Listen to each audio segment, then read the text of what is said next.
Coming up, build a top-of-the-line teepee tent. Make your own drink carton catamaran. Squish up a super bouncing ball. And count how many crackers you can cram into one mouth.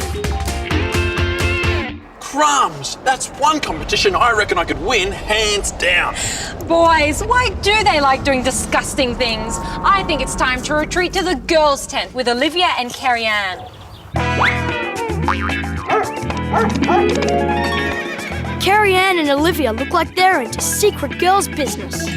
Ha! Daniel and I are going to sneak up on them. Rah! Let us in, you girls. Come on. It's only a pretty pop-up tent anyway. I think we should build a boys-only tent with real attitude. Come on. Okay, now what do we need to pull this off? These plastic pipes will be perfect for what I've got in mind. We'll have this rope too, and the usual tent designer's tools. And aha! This old plastic is just what we need. Let's go. All right, down to business. What I'm thinking of is a traditional teepee design. This is going to be so much better than the girls' puny tent. In no time, we'll turn this pile of plastic pipes into a teepee that'll be the envy of the neighborhood.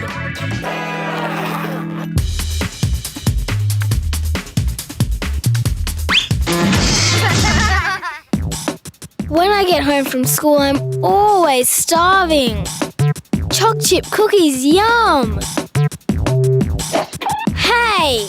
Fraser is such a meanie. My mouth is watering just watching Fraser eat. Time to get him back for teasing my taste buds. Greedy guts won't be able to resist my clever trick. I've got a cup of water and this jar of crackers. There's 5 for you, Fraser. Here's your challenge. If you can eat them all in less than 5 minutes, you can have all my cookies tomorrow afternoon. One catch. You can't have any water. Are you ready to crumble? Go. The first cracker is going down okay. Number 2, and he's slowing down. Onto the third, and Fraser is drying up. Cracker number 4, and Fraser is struggling. It's as dry as a desert in his mouth right now. When stimulated by eating, or even just thinking about it, saliva glands release moisture needed to soften food and make it easy to swallow. That's why we sometimes need a drink to help wash down our meal. Ha! He's failed the cracker challenge. Want a drink? Whoops. That'll teach you to be a greedy guts. Good one, Kimberly. Just proves that girls are smarter than boys. Ha! You're about to eat your words, Dana. Just you wait till you see Zach and Daniel's terrific little teepee tent. Let's get going on our top-of-the-line teepee. By the time it's finished, the girls will be begging us to let them inside. So, our traditional design calls for a cone shape. So I'll tie the ropes around my marker pen. Hang on to that end, Daniel. This will help me draw a perfect curve. Round I go. There. Now I'll cut along my line. Next, Daniel will draw a rectangle in the top corner. And I'll cut that out too. Okay, now for the pipes. Weave the rope in and out of the 3 of them. And tie a knot. Now we'll stand it up like a tripod. I bet the girls are wondering what's going on. They'll soon find out. Now, we'll add all the other poles.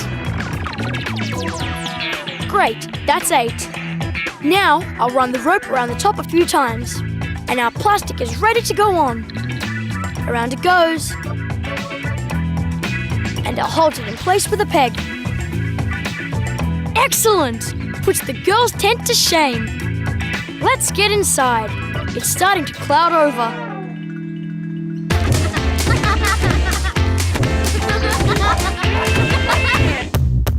Welcome to sculpture class, Jordan style. What else do we have around here to make a sculpture with? Aha! What about these metal nuts? And what better to go with metal than magnets? Strong magnets. They won't go together when you turn one around. Yeah! Here's an old tin can with a lid too. Let's get sculpting. Tin on timber, magnets on tin. This one has its north pole towards me, and this one has its south pole towards me. The metal lid goes on top of the magnets. Now here's the really creative bit. I pick up a few metal nuts and start building a shape here on the top of the lid. The magnets underneath make the nuts stick together. Wild, huh? There, an arch. But why stop there? How about a tail? Looking good. When a metal comes into contact with a magnet, it becomes a magnet too. Each nut has had its atoms realigned to face in the direction of the magnetic field surrounding the two magnets underneath. The further Jordan builds away from the base magnets, the weaker each new magnet will be. Okay, now to put my sculpture on display in the house. Oh no! It's not supposed to be an abstract artwork. Oh well, Dad can clean it up. Sailing a bit too close to the wind there, I think, Jordan. Oh, I love sailing, wind in my hair, waves slapping against the boat. Makes me wish I was a boat builder like Nisreen. I think boats are so beautiful. I love the way they bob up and down all day. Saif and I have made our own little boats out of drink cartons. Oh no! It tips over as soon as it hits the water. Back to the drawing board, I think. Come on, Saif. This time we'll join our mini boat to a big one. We get some sticks and lay them across our big boat and our mini boat and tape them across from one side to the other. We'll put another stick at the back of our boats and tape them up. That's one super looking two-hull boat. Now we'll do one for Saif, because I'm going to challenge him to a race. I think mine's a winner. Okay, let the big boat race begin. Ha! Saif thinks I'm going to lose. Yes, they're off and racing, and they're not tipping over. It's a boat-building triumph. Nisreen's one-hulled boat tipped over easily because its centre of gravity was very close to the sides of the boat. But when Nisreen added an extra hull, the craft's centre of gravity moved further from its outside edges. That means you'd need a much bigger wave to tip the two-hull boat over.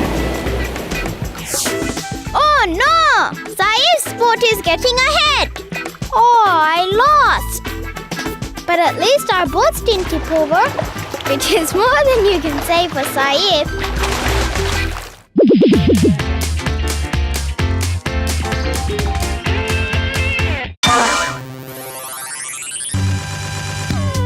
There goes Nicole in a super bouncing ball. Wow, look at it go! But she won't give me a turn. Hey! I'm gonna make one and trick her into swapping. Here's all my stuff. First, a plastic garbage bag to protect the table. That'll keep Mum happy. Now into a jug goes a glass of water, followed by 2 spoonfuls of the laundry powder borax. And stir it in. A good squirt of glue into this bowl here. A dash of food colouring, Nicole's favourite colour, red. And stir well. Great! Now in goes the dissolved borax. Yes, it's getting thicker. Touch more liquid. And my gloop is taking shape nicely. Yeah, look at that. Ooh, yes. Now onto the plastic so it can dry out for a few minutes. That's long enough.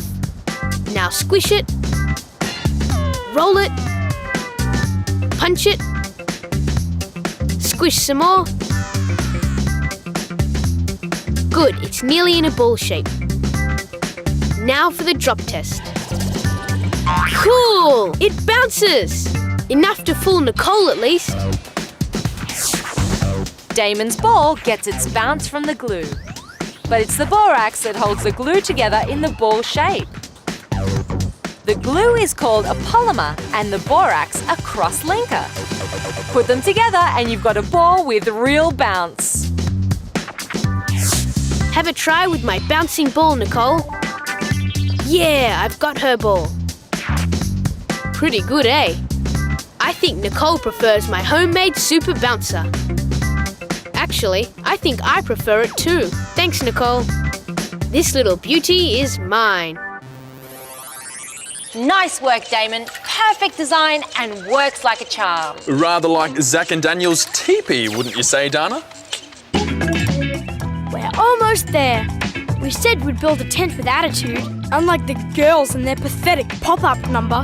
Who needs them? In fact, we'll make a door to keep them out. Sticks through here and here. In the traditional manner. There. A teepee to keep out unwanted visitors. Great! Let's get inside before the rain comes. Yep, great design. Better still, not a girl in sight. Good work, guys. You've certainly come up with an excellent teepee design. Used by the Native Americans as a house, the cone shape of the teepee enables the inhabitants to light a fire and not get smoked out. The smoke goes out the top. Teepees are also designed so that if any rain does get in, the water runs down the side poles, keeping everyone inside nice and dry. Bet those girls wish their tent was as good as ours. Hey, what's going on? Oh, the rain's come. It's Carrie Ann and Olivia. But the joke's on them. Because our brilliant design is rainproof. Yep, looks like it's girl-proof too. Girl-proof, excellent. I'm off to join the boys. And I'd rather head for the girls' tent. Far more civilised. See you next time.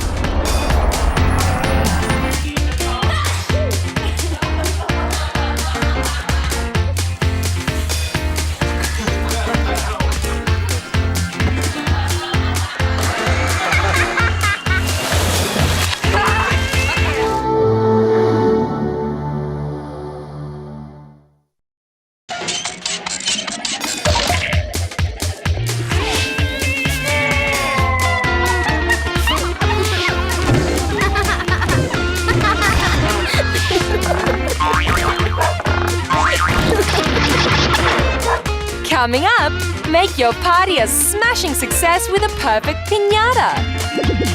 Go fly your own crazy kite. Learn why burping is perfectly natural. And, all quiet on set, it's quirky quicksand time. Help, help! I'm sinking! Save me, Taryn! Here, grab these balloons. They'll give you a lift because Emily's birthday's coming up and we're ready to party. It's my birthday tomorrow and I'm planning a party. Better prepare a party game. We have lots of newspaper. What about making a paper mache piñata? We need to tear out lots of newspaper strips. There, that should do it. This is a simple paper paste. It's just made from flour and water. Dip the strips in and stick them to the balloon. Keep going until the whole balloon is evenly covered. There. It's a sticky mess now, but it's going to be beautiful. Let's leave that layer to dry. Time for more paper. 2 thick layers will make our piñata nice and strong. We don't want it to be too easy to smash, do we?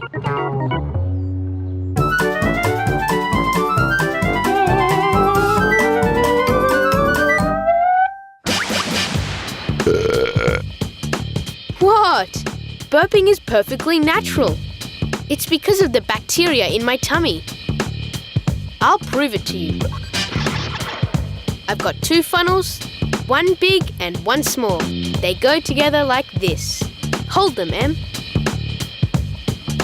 Now some tape to keep them together. It makes a kind of giant stethoscope. If I lie down and put the big funnel on my tummy, you have a listen to what's going on inside, Emily. The gurgling Emily can hear is a result of food being moved and digested by billions of bacteria in Fraser's stomach and intestines.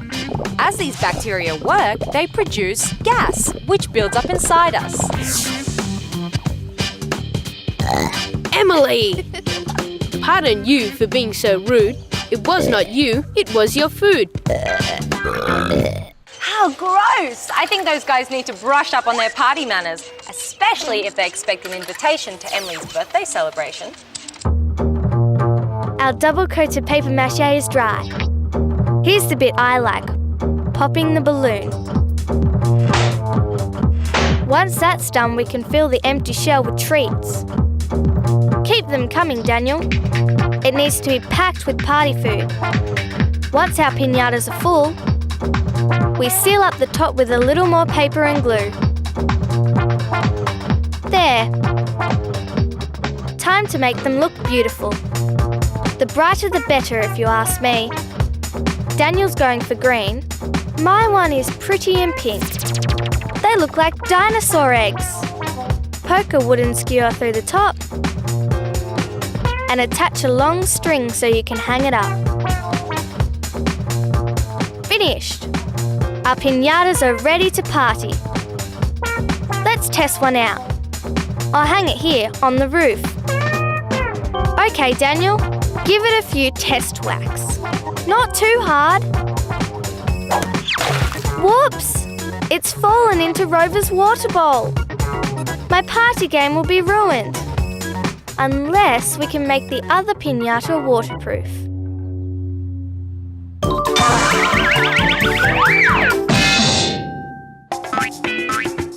Badminton's top fun. Until you lose the shuttlecock. Go fetch John. Phew, time to make something that doesn't get away so easily. How about a kite? We start with a piece of A4 paper, fold it in half, then make a fold on each side at an angle like this. That's it. Now the other side. There. This is going to be the top of my kite. I will tape the two sides together. Now I'm taping a wooden stick along the front edge. Make sure it's well stuck on. You end up with a kite shape like this. Okay, make a hole in the front, ready for a string to be tied on. A length of lightweight string works best. Now a tail to help my kite fly straight. This is a piece of plastic ribbon. Tape it on at the back of the bottom flap. There, one homemade kite, ready to take to the air. Look at them go! We're master kite makers. Woohoo! Kites get their lift because when they're held at an angle to the wind, air flows more slowly under the kite than over the top of it. This creates an air pressure difference that pushes the kite up and keeps it flying. When there's no wind, the only way to keep the air moving is to run like the wind. You'll have to run faster than that, Dana. Come on, quicker! Quicker! It's almost as if she's stuck in Jordan's quicksand. Action! Quiet on the set! Jade and I are making our own movie. It's time to film the final scene. This group of wild horses chase the bad guy over Dead Man's Drop. And he lands in a pool of quicksand. I wonder if our props department, that's me, could make some quicksand. Let's give it a go. Okay, one plastic bucket with a hole in the base. That goes here under Dead Man's Drop. I'll put this cloth over the hole and a bag of stones on top. This will stop the sand from falling out the bottom. We made another hole in the side of the bucket near the top. I'm filling it with sand up to the top hole. There. Our deadly quicksand bucket is nearly ready. I just need to stick the hose through the hole in the base and run some water into the bucket. That's it. Our quicksand is starting to look deadly. The water is rising up through the sand and running out the hole in the side. Okay, Mr. Bad Guy, are you ready for your big moment? Places, everyone. Ready, Jade? I gotta get out of here. Oh no, quicksand! Jump for your life, bad horse! Ah! I'm sinking! Help me! My agent didn't say anything about this.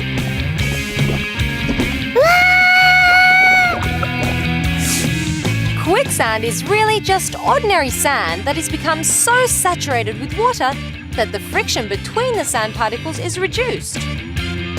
The result is a mushy bog of sand and water that may look solid, though it can no longer support any weight. Quicksand is rarely as deadly as movie producers like to make us think. It's usually not very deep, and it's actually possible to float in quicksand because the sand and water mix is denser than our bodies. Our bad guy sure sank in this quicksand pool.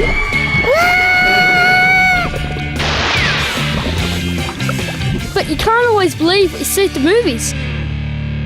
Can you?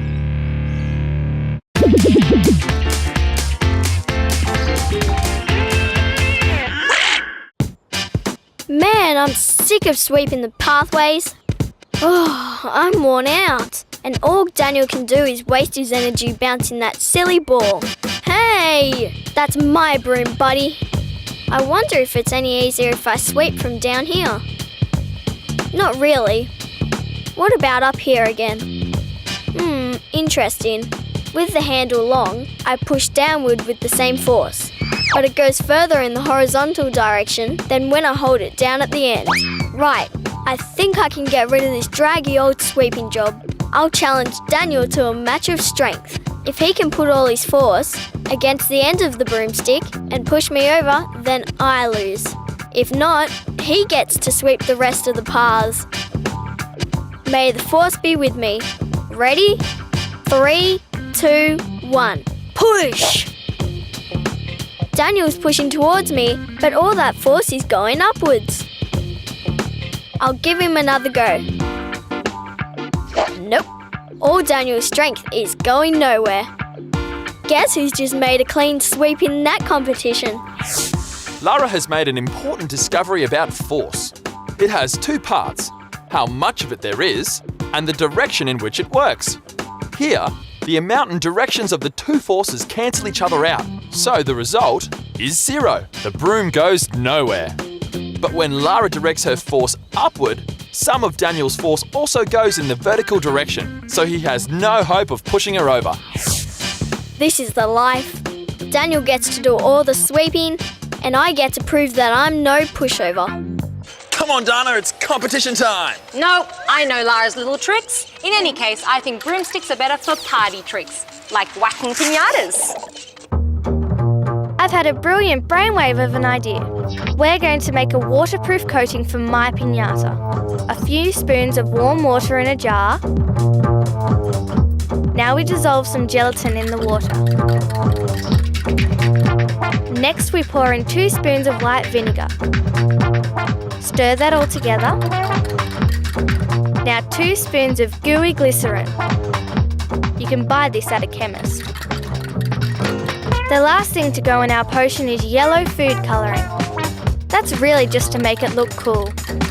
It's made a lovely sticky syrup. Time to get it onto the piñata. It really is sticky.